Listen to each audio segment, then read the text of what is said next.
Irregular periods असतील किंवा काय असेल तर मग त्यांनी कसं ओळखायचं? थकवा वगैरे जाणवायला लागल्यावरती आय थिंक प्रेग्नन्सी टेस्ट करावी. पहिल्या 3 महिन्यात महिलांनी काय काळजी घेतली पाहिजे? पहिले 3 महिने is the foundation of your pregnancy. जेवण जात नसेल तर असं खूप मिझरेबल फील करायची गरज नाही. ॲक्च्युली कसं आहे, pregnancy is not a disease, it is a natural process. तर पहिले आपण हे ॲक्सेप्ट करायला पाहिजे. डायबिटीस आणि बीपी ज्या महिलांना आहे तर त्या महिलांसाठी प्रेग्नन्सी टफ असते का? हो. सी सेक्शन केलं तर आपल्याकडे अजूनही थोडंसं वेगळ्या नजरेनं बघितलं जातं. घरातली कुठली कामं केली पाहिजेत जी खरं तर प्रेग्नन्सी काळात चालू शकतील? घरातली सर्व कामं करायला काहीच हरकत नाहीये. झाडू पोछा मारायला काहीच हरकत नाहीये. प्रेग्नन्सीच्या काळात सेक्स करणं कितपत सुरक्षित आहे आणि किती आठवड्यांपर्यंत ते जर करता येत असेल तर करावं? आणि प्रेग्नन्सीच्या काळात जर महिलांच्या पोटात दुखत असेल तर ती धोक्याची घंटा मानावी? हो, पोटात दुखत असेल, ब्लिडिंग होत असेल तर you have to reach the hospital immediately.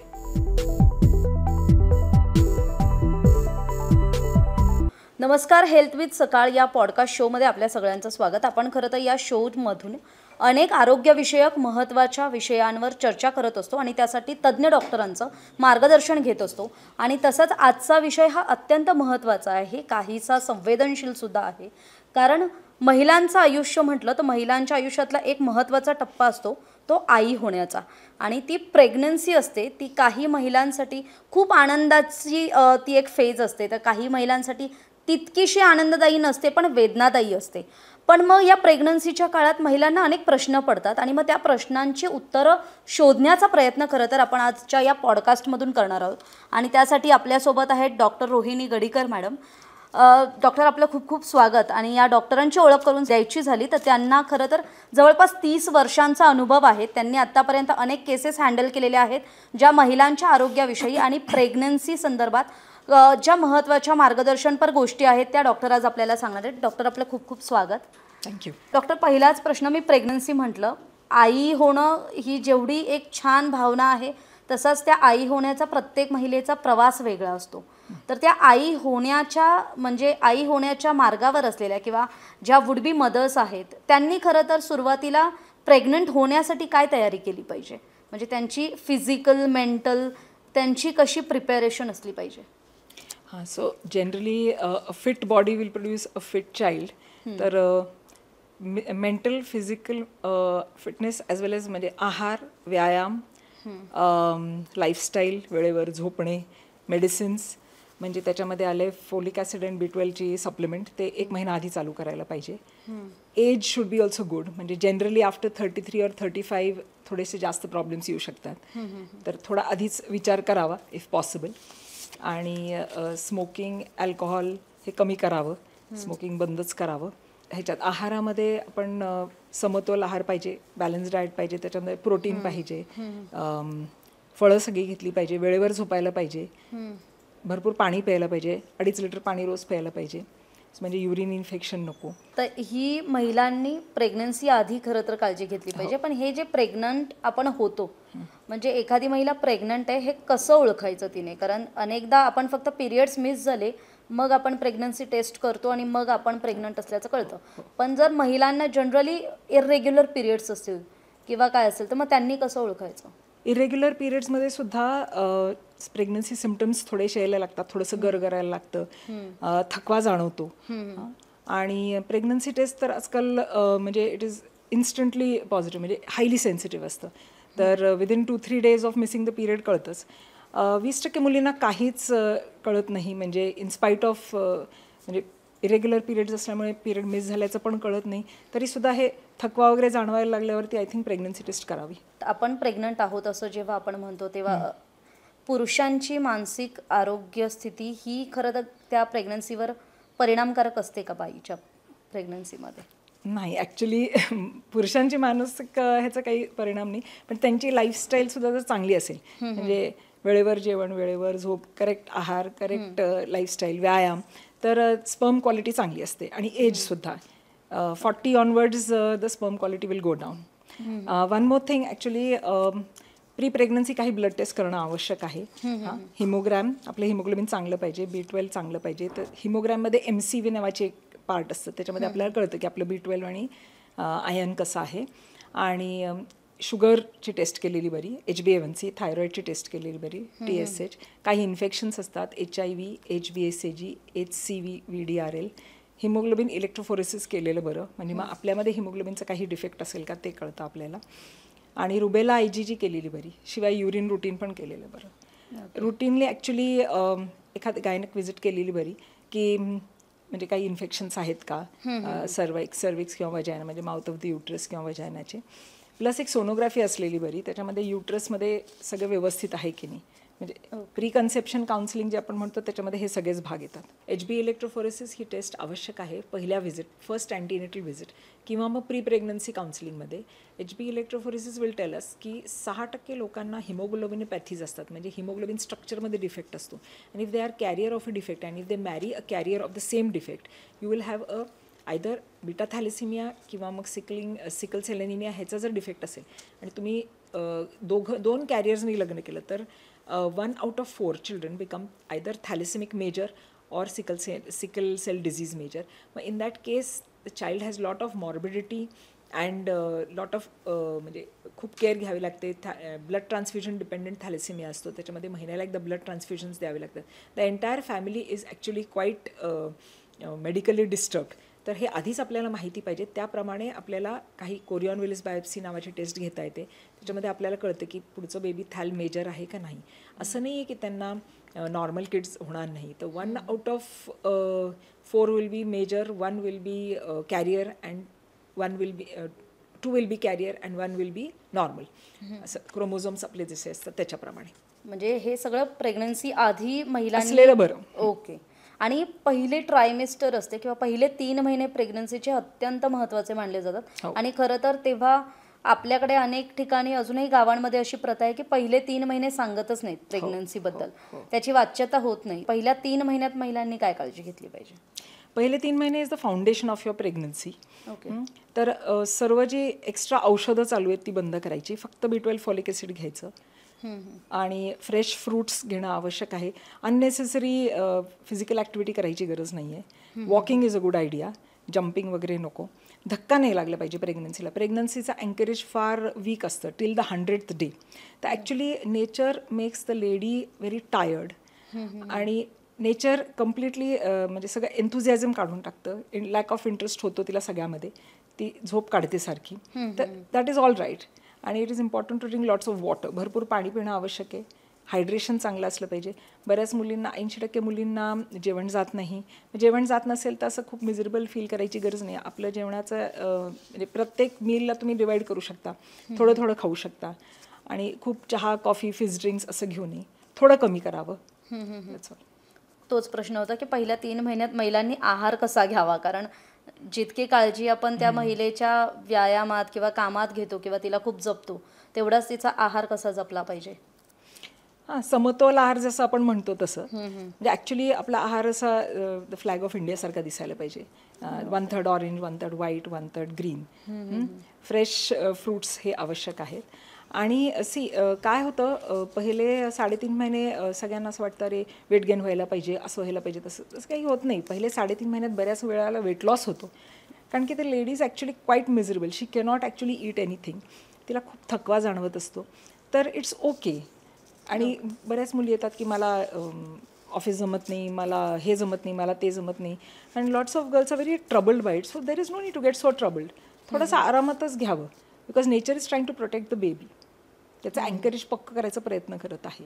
3 महिन्यांमध्ये खरं तर महिलांना असं होतं की अनेक महिलांना सतत उलट्या होत असतात किंवा थकवा जाणवत असतो, दम लागत असतो. म्हणजे त्या कंटिन्यू चालू नाही शकत. म्हणजे जी बाई रोज व्यवस्थित चालते तिला 100 मीटर चालायला पण थोडा मध्ये दमायला होतं. तर ते नॉर्मल आहे का? ते नॉर्मल आहे आणि त्याचं फाईट करायची गरज नाही आहे. Just go by it. Nature is trying to protect you.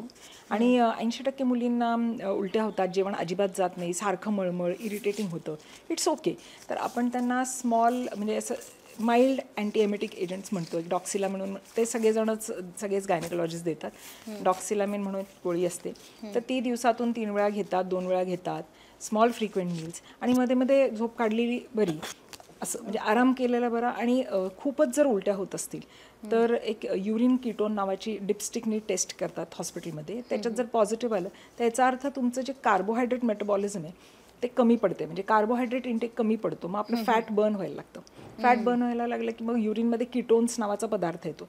Ketones आले की मग खूप जास्त उलट्या होतात. मग त्यांना अजून घाबरल्यासारखं, अरे काय झालं, काही एवढं हे नाही. Sometimes you can just get admitted 1 दिवसासाठी किंवा 2 दिवसासाठी आणि ते वॉशआउट होऊन जातात कीटोन्स सलाईन दिल्यावरती.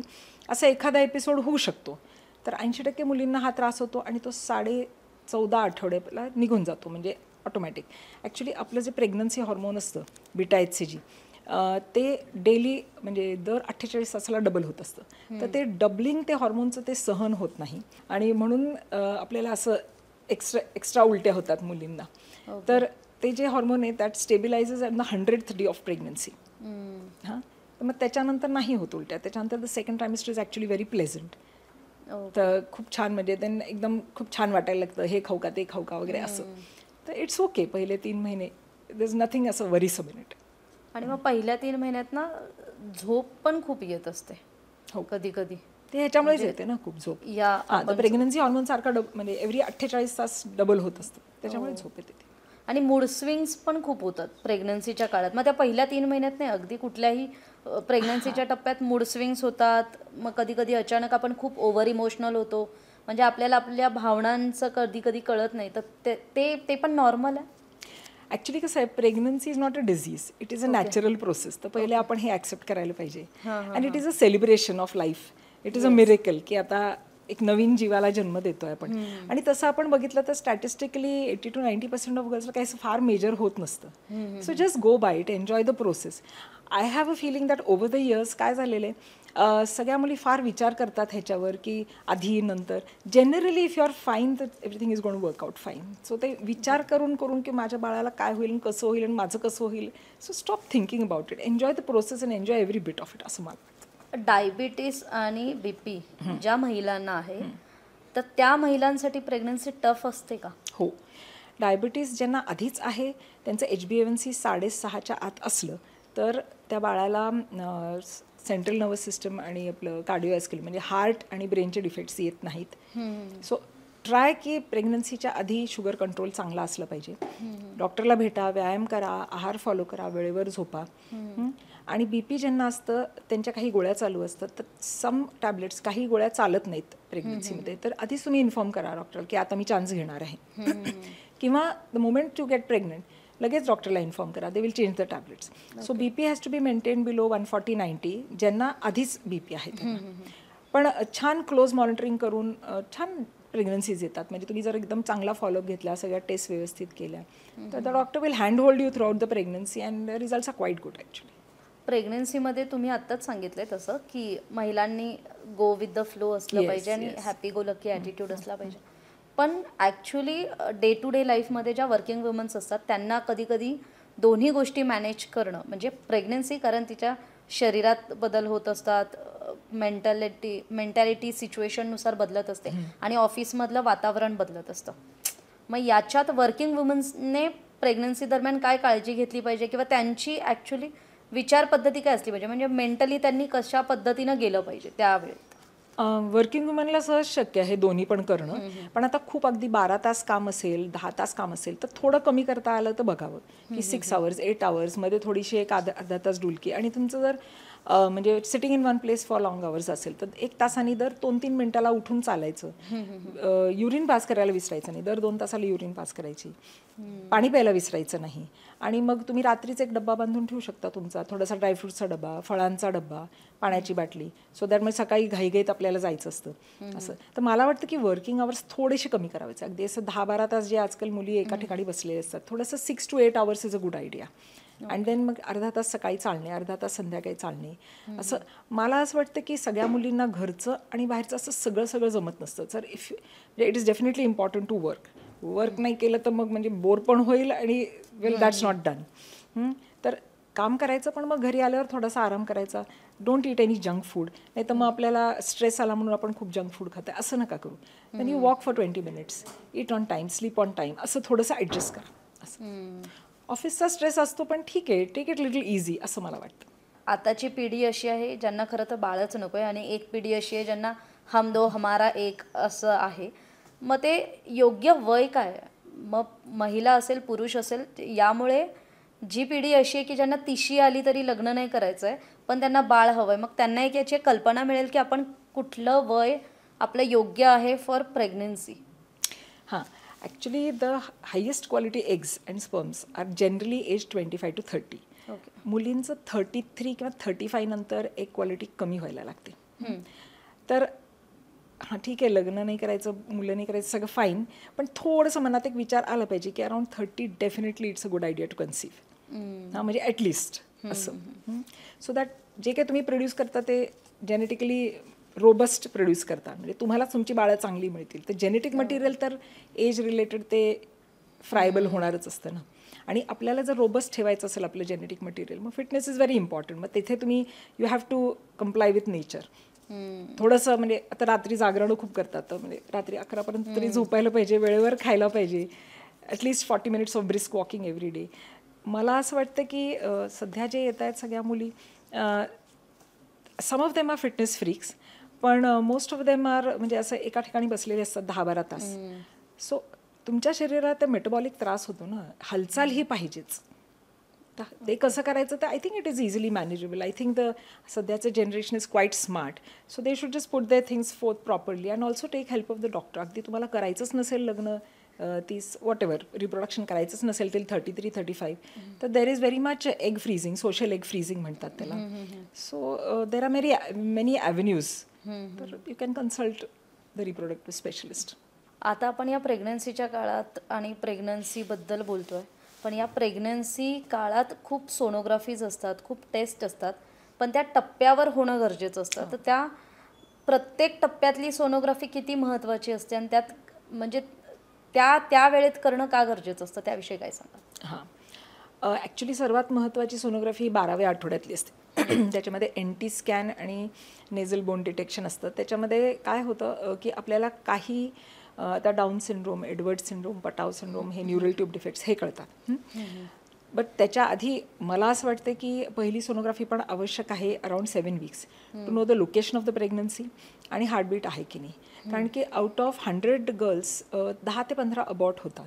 तर आधीच आपल्याला माहिती असलेलं बरं. लोकेशन ऑफ प्रेग्नन्सी 3% एक्टॉपिक प्रेग्नन्सीज असतात.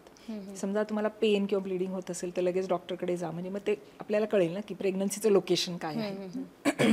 NT स्कॅन हा 12व्या आठवड्याला महत्त्वाचा आहे. मग 18 to 20 weeksला जनरली अनॉमली स्कॅन करतात, त्याच्यामध्ये की बाळाचे सर्व अवयव चांगले आहेत, ओठ, हात, पाय. आणि 24 weeksला बाळाचा हार्ट चांगले आहे, त्याचे व्हॅल्व्युलर हार्ट सगळे चांगले आहेत की नाही. तर हे सगळं माहिती पाहिजे.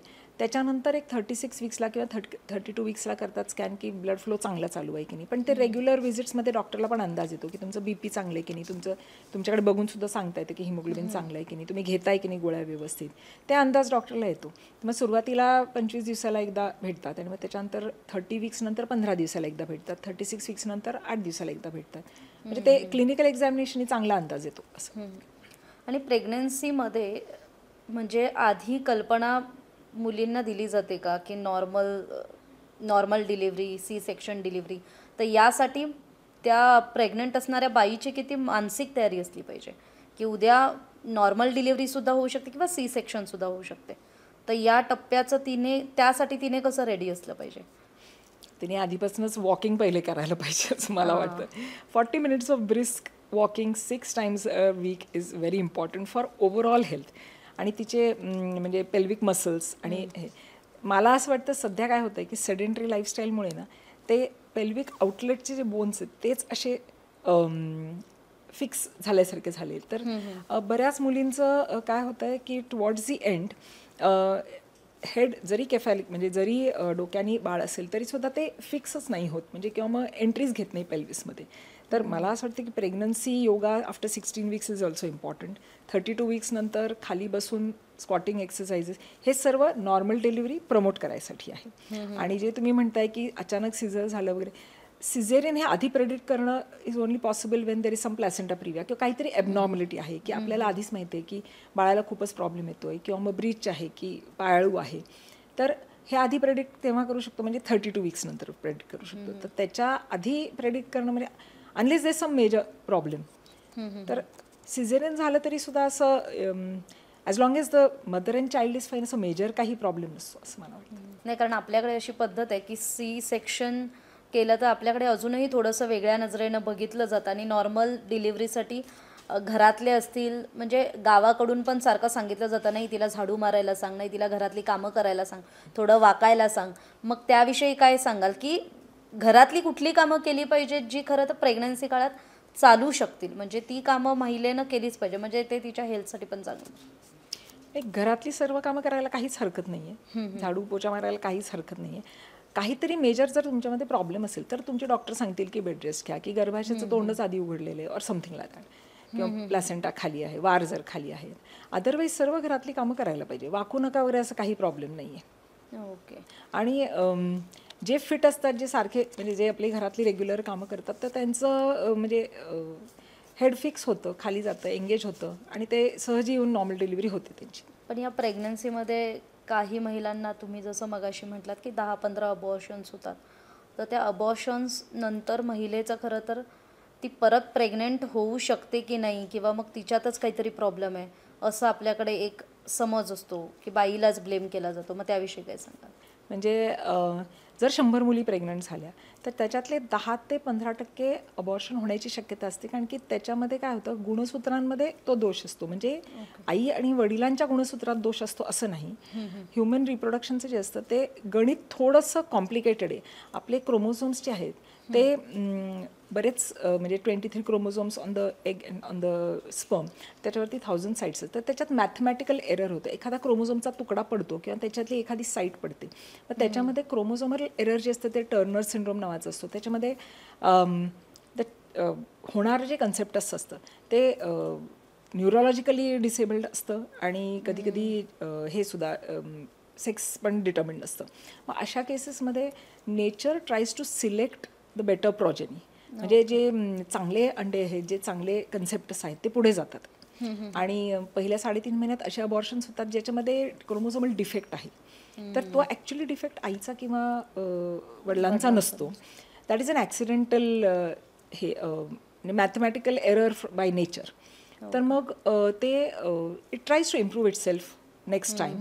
सो असं खूप टेन्शन घ्यायची गरज नाही. एखादं अबॉर्शन झालं तर आम्ही म्हणतो टेंडर लव्हिंग केअर द्यायची, म्हणजे सगळं नीट समजावून सांगायचं, त्यातल्या त्यात फिटनेसकडे लक्ष द्यायचं, एक 3 सायकल्स जाऊ द्यायच्या. हां, पण मग असं आहे का की दिवस राहायला वेळ लागलेला आहे, मग you have to evaluate the fertility, की म्हणजे सिमेन अनालिसिसमध्ये काही प्रॉब्लेम आहे का, स्पर्ममध्ये DNA फ्रॅगमेंटेशन आहे का, किंवा मग लेडीशी तिचं एग रिझर्व कमी झाला आहे, किंवा तिचं हॉर्मोनल इम्बॅलन्स आहे का, किंवा तिला शुगर आहे, थायरॉइड आहे, B12 डेफिशियन्सी आहे, हे सगळं मग आपण बघून घेतो. असं प्रेग्नेंट लेडीबद्दल सांगायचं झालं तर त्यांच्या ब्लड ग्रुपबद्दल जर आपण बोललो की आईचं ब्लड ग्रुप जर निगेटिव्ह असेल आणि वडिलांचं पॉझिटिव्ह असेल तर त्याचा प्रेग्नन्सीवर कसा परिणाम होतो?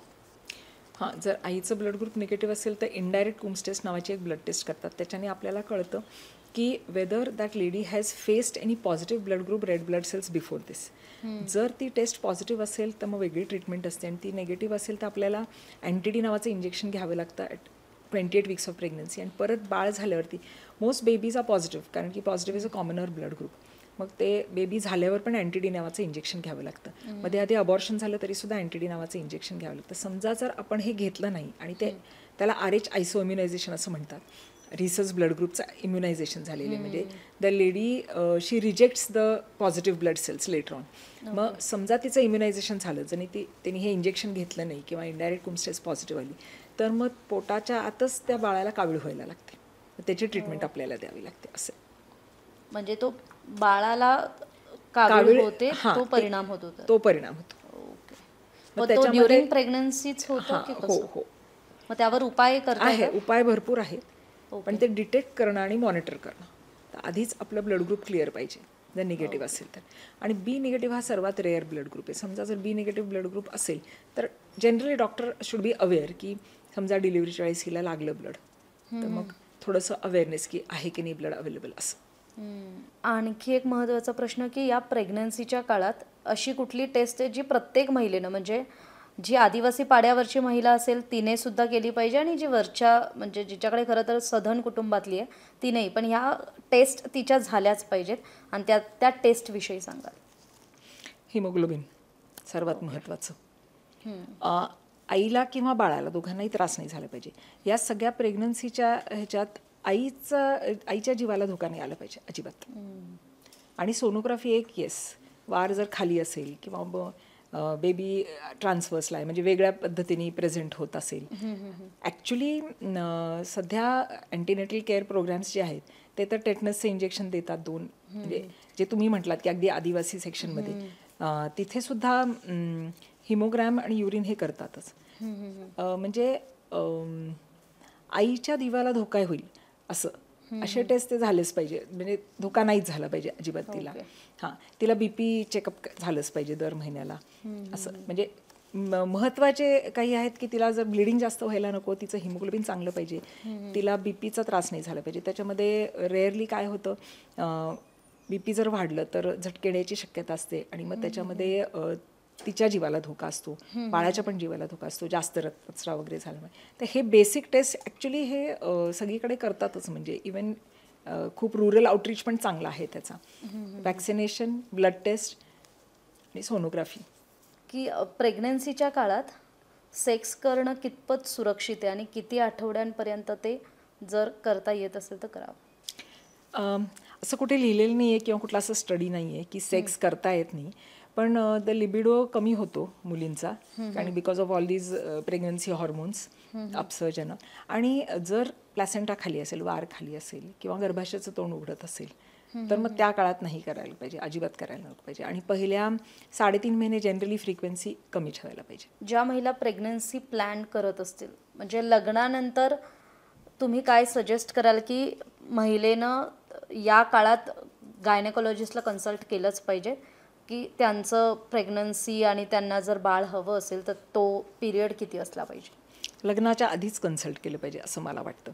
सर्व मुलींना माहिती पाहिजे की त्यांना पुढे प्लॅनिंग काय नक्की करायचं आहे. जर गर्भनिरोधक पाहिजे असेल तर त्याचं प्लॅनिंग व्यवस्थित, त्यांना प्रत्येक गोष्टीची एफिकसी आणि फेलियर रेट माहिती पाहिजे. हां, आणि जर she wants to plan a pregnancy, she should know that her uterus is fine. हां, तिचं एज, तिचं BP, तिची शुगर, तिचं हिमोग्लोबिन, हे सगळं म्हणजे आधीच कन्सल्ट करायला पाहिजे. She should have a full picture of what she wants to do later in life. Even if she, म्हणजे तिला असं काही इंडिसीज असतात मुली की मला आत्ता नाही सांगतात की मला काय करायचं आहे ते, पण ॲटलिस्ट तिच्या स्वतःच्या तब्येतीची काळजी व्यवस्थित घ्यायला पाहिजे. डॉक्टर बसलेलंच प्लॅन करायला ना, ते छान तुम्हाला प्लॅनिंग करून देतील की मला हे असं पाहिजे, इतके दिवस मला बाळ नको आहे, ह्याच्यानंतर मला पाहिजे, आणि हे माझे प्रॉब्लेम्स आहेत, माझी ही पास्ट हिस्ट्री आहे, कधी कधी नात्यात लग्न असतं. तर हे सगळे पॉईंट्स सगळे आपल्याला डॉक्टरला सांगायला पाहिजे. ओके. आणि प्रेग्नन्सीच्या काळात जर महिलांच्या पोटात दुखत असेल तर ती धोक्याची घंटा मानावी हो, का? पोटात दुखत असेल, ब्लिडिंग होत असेल तर you have to reach the hospital immediately. Okay. So the doctor will evaluate, clinically evaluate करतात, मग एखादी सोनोग्राफी करतात, ब्लड टेस्ट करतात. हल्लीच्या काळात PCOS आणि थायरॉइडचं प्रमाण वाढलंय महिलांमधलं. म्हणजे असे अनेक मेडिकल रिपोर्ट्स येतात आणि त्याच्या बातम्याही होतात. तर त्या PCOS आणि थायरॉइड असलेल्या महिलांनी खरं तर या प्रेग्नन्सी काळात कशी काळजी घेतली पाहिजे? PCOS म्हणजे पॉलिसिस्टिक ओव्हेरियन सिंड्रोम. त्याच्यामध्ये महिन्याच्या महिन्याला ओव्युलेशन होत नाही आहे. ओव्युलेशन म्हणजे जे अंड तयार होतं. प्रत्येक लेडीचं महिन्याच्या मिड सायकलमध्ये एक एग तयार होतं, एग रिलीज होतं आणि ते 24 ते 48 तास फर्टाईल असतं, म्हणजे हे होऊ शकतं, प्रेग्नन्सी राहू शकते. तर PCOS म्हणजे एग फॉर्म व्हायला लागतं. Suppose it starts around 6 millimetre, it reaches 10 millimetres and it gets arrested. त्याची वाढ बंद होते. ते जे 2-2-2.5 सेंटीमीटर व्हायला पाहिजे ते नाही होत. मग आता जे असे कलेक्टेड 1-1 सेंटीमीटरचे एग्ज असतात ओव्हरीमध्ये, तर ते ओव्हरी म्हणजे बीजकोश असतं, ते असं सुजल्यासारखं होतं आणि त्याच्यामध्ये बारीक बारीक बारीक बारीक हे असे अडकलेले एग्ज असतात. मग त्याच्यात काय होतं की मधल्या ह्याच्यामध्ये जो इस्ट्रोजन नावाचा फिमेल हॉर्मोन असतो आणि टेस्टोस्टेरॉन नावाचा मेल हॉर्मोन असतो, तर ते दोन्ही पण वाढतात. पण टेस्टोस्टेरॉन वाढल्यामुळे चेहऱ्यावरती केस येणे, पिंपल्स, इरेग्युलर मेन्सेस आणि मधला भाग, सेंट्रल ओबेसिटी आपण जे म्हणतो ते होते. आता polycystic ovaries principally is because of complete lack of movement. So the lady does not move at all. So to solve polycystic ovaries, first thing is you start moving, you start having a, as I told you, a fixed thing, a 40-minute brisk walk every day. ते आणि eat on time, sleep on time, आणि हाय calorie diet खूप घेतलं तुम्ही, खूप तळलेले पदार्थ, खूप स्पायसी फूड, खूप गोड पदार्थ असे खाल्ले तर तो मेटाबॉलिक ओव्हरलोड होतो, म्हणजे तुमच्या शरीराला ते सहन होत नाही, म्हणजे it is unable to manage so much calories. मग ते कॅलरीज जाऊन बसतात आपल्या विसरल फॅटमध्ये. Visceral fat is a fat inside our tummy, in between the intestines. तर हा सगळा हॉर्मोनल इम्बॅलन्स त्याच्यामध्ये त्याला पॉलिसिस्टिक ओव्हरीज म्हणतात. आता पॉलिसिस्टिक ओव्हरीजमध्ये it is difficult to get pregnant. Ovulation होत नाही आहे, मग डॉक्टरकडे जाऊन आपण ओव्हिलेशन इंडक्शन ड्रग्स घेतो. मग ह्याच्यामध्ये पुढे जाऊन तिला शुगर, BP हे सगळं होणार. तर exercise is the key to all life. That is the first thing. एक्सरसाइजपेक्षा कार्डिओ म्हणजे वॉकिंग. हां, म्हणजे चालत राहिलं पाहिजे. हायपोथायरॉइडिझम सुद्धा आता when I started practice in 98 आम्ही करायचो नाही कोणाचं thyroid test. 10 years later we started doing it. आणि आता तर म्हणजे TSH डिरेंज खूपच मुलींचं येतं, म्हणजे हायपोथायरॉइडिझम. हायपरथायरॉइडिझम कमी असतं.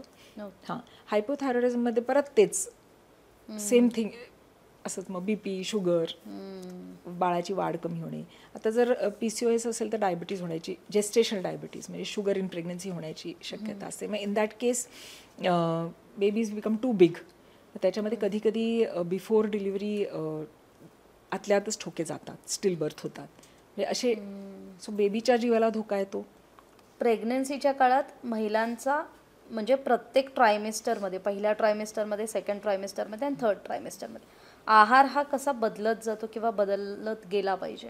हां, फर्स्ट ट्रायमेस्टरमध्ये स्मॉल फ्रिक्वेंट मील्स, म्हणजे जे जाईल ते खा. थोडं कार्बोहायड्रेट जास्त घ्यावं, म्हणजे मग मळमळ कमी होते आणि थोडंसं जेवण जातं. आणि फर्स्ट ट्रायमेस्टरमध्ये it is not possible to eat too much. त्याचं फार अपेक्षा करू नका. काही मुलींना खूप भूक लागते आणि त्यांना मॅनेज होतं.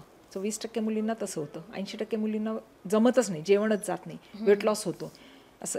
तर मग ज्यूस, सूप जे जाईल ते असं, नॉन स्पायसी, नॉन ऑइली असं फूड खायचं. असं फर्स्ट ट्रायमेस्टरमध्ये. मग सेकंड ट्रायमेस्टरमध्ये प्रोटीन इंटेक वाढवावं लागतो आपल्याला, कारण की सेकंड ट्रायमेस्टरमध्ये आपल्याला छान वाटायला लागतं सगळं. तर pregnancy is not a licence to eat junk. Pregnancy is a licence to eat all the right foods at the right time, what you would like your child to ईट.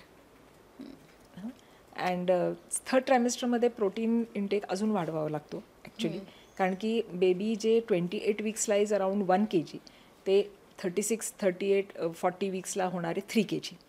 तर थर्ड ट्रायमेस्टरमध्ये बेबीचा साईज वाढणार असतो एकदम टिपटीने.